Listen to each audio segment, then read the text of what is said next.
한 주간 서울에서는 무슨 일이 일어났을까요? 이번 시간은 TBS 기자들과 최신 핫 이슈를 키워드로 살펴보는 시간입니다.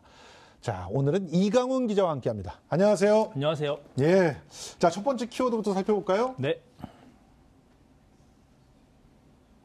수당 100원이라도 더. 야, 100원이 웬 말입니까? 이건 뭐 최저임금과도 관련되어 있는 그런 얘기인가요? 그렇게 봐야 될 수도 있는데 예. 워낙 액수가 작아서 사실 예. 바로 좀 와닿지는 않으실 것 같아요. 그렇죠. 이게 뭐에 대한 수당이라는 거예요? 네.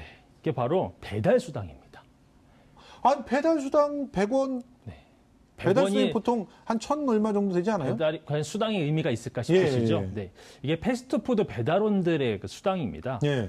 그러니까 배달 한 건당 400원을 받고 있는데 이 폭염에 예. 수고가 더 많으니 100원 더 붙여달라는 겁니다. 아니, 지금 100원이라고 할 때는 진짜 아무것도 아닌 것 같은데 원래 네. 수당이 400원밖에 안 됐군요. 그렇죠. 거기에 100원이면은 25%를 올려달라는 거네요. 엄청난 비율이죠. 예, 비율로 따지니까 또 엄청나네요. 이게 참 어떻게 합니까? 예. 어려운 얘기입니다. 예. 네. 지금 맥도날드 배달 예. 노동자들이 피켓을 들고 1인 시위에 나섰습니다. 예. 사실 배달도 어려운데 이 폭염에 왜 이렇게 나섰을까 좀 들여다봐야 되는데요.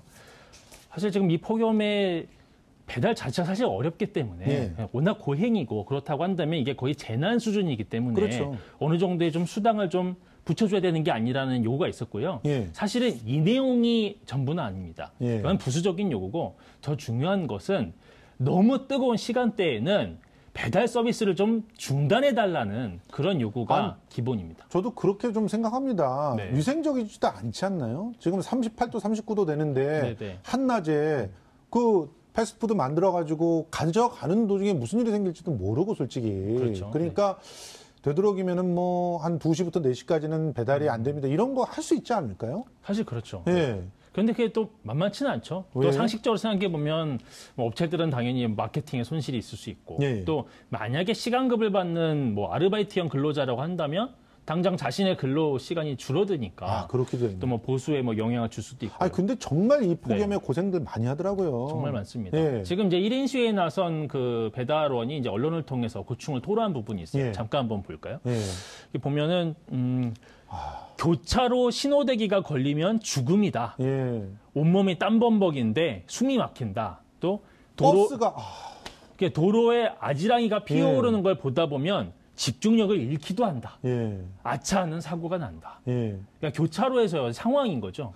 아니, 진짜 이거 당해보지 않은 사람 몰라요. 버스가 옆에서 막 그 뜨거운 네. 매연들을 품어내면 맞습니다. 네. 일단 정신도 혼미해지고 그렇죠. 더워서 막 넋도 나가고 이렇게 되는 맞습니다. 상황이잖아요. 열기가 훅훅 나죠. 아니, 게다가 그 복장, 네. 헬멧, 그렇죠. 이거 다 갖춰야 되잖아요. 안전복장 두껍잖아요. 또 예. 헬멧도 문제고요.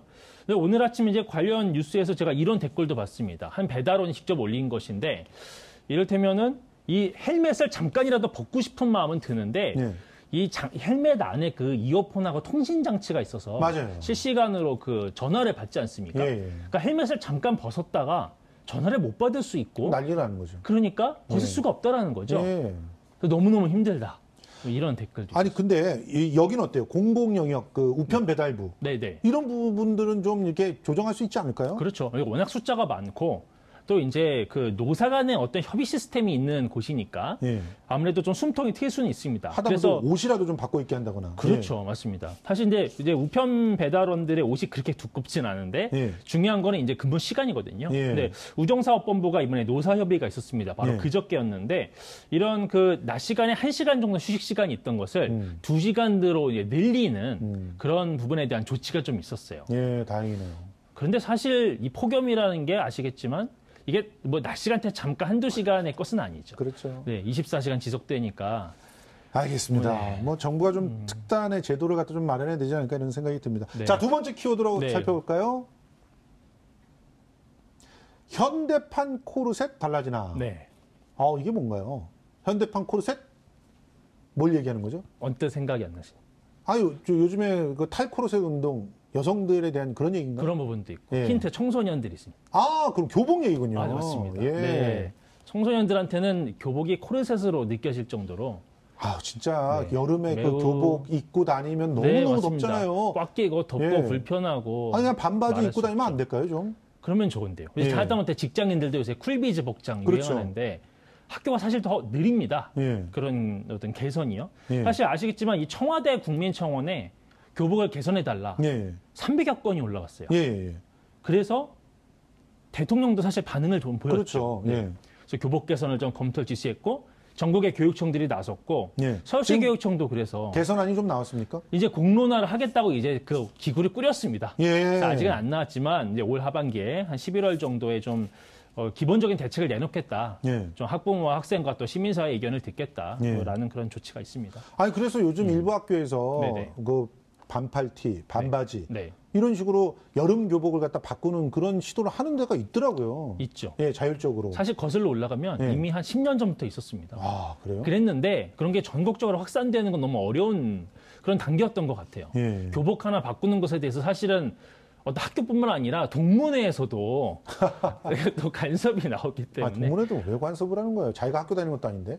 그래도 내 모교니까 관심이 많고 해서 그럼 모교에 좀 지원금이라도 참, 팍팍 주면서 하든가. 그러게 말이죠. 예. 교복 바꾸기 정말 어렵습니다. 그렇습니다. 네.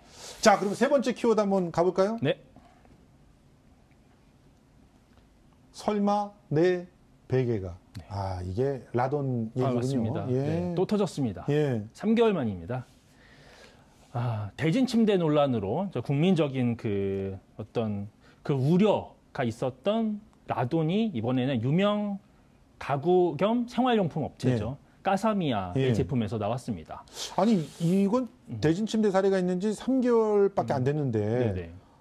아니, 다른 회사 제품으로 지금 확산되는 거 왜 미리미리 알아채지 못했던 건가 너무나 답답한데요. 어떤 그러니까요. 제품이 이렇게 나온 거예요? 네, 이 세트인데요. 참 그 그림을 잠깐 보면은요. 예.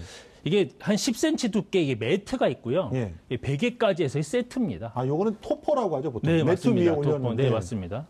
매트 기능을 하지만 예. 토퍼라고 부르고 베개까지 세트입니다. 예.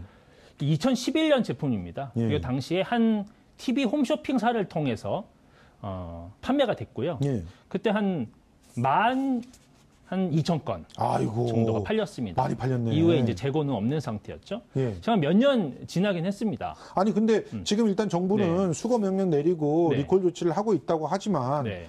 아니, 이게 그렇게 신속하게 잘 이루어진다는 보장도 없고 그래서 불안할 것 같아요, 소비자들이. 그렇죠. 예. 이제는 사실 뭐 이 업체 이 제품이 중요한 게 아닙니다. 어디에 예. 또 어떤 게 있을지 모르기 때문에 정말 어찌 보면 전국의 침구에 대한 전수조사가 불가피한 수준이에요.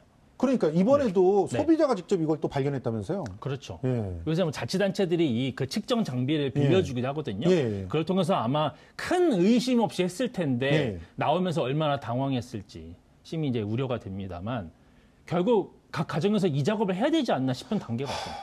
아니, 그러니까 정부가 이 관리를 갖다가 얼마나 잘못했다는 겁니까, 지금? 그렇죠. 그러니까 이 기준이 2013년에 그 기준이 있는데요. 예.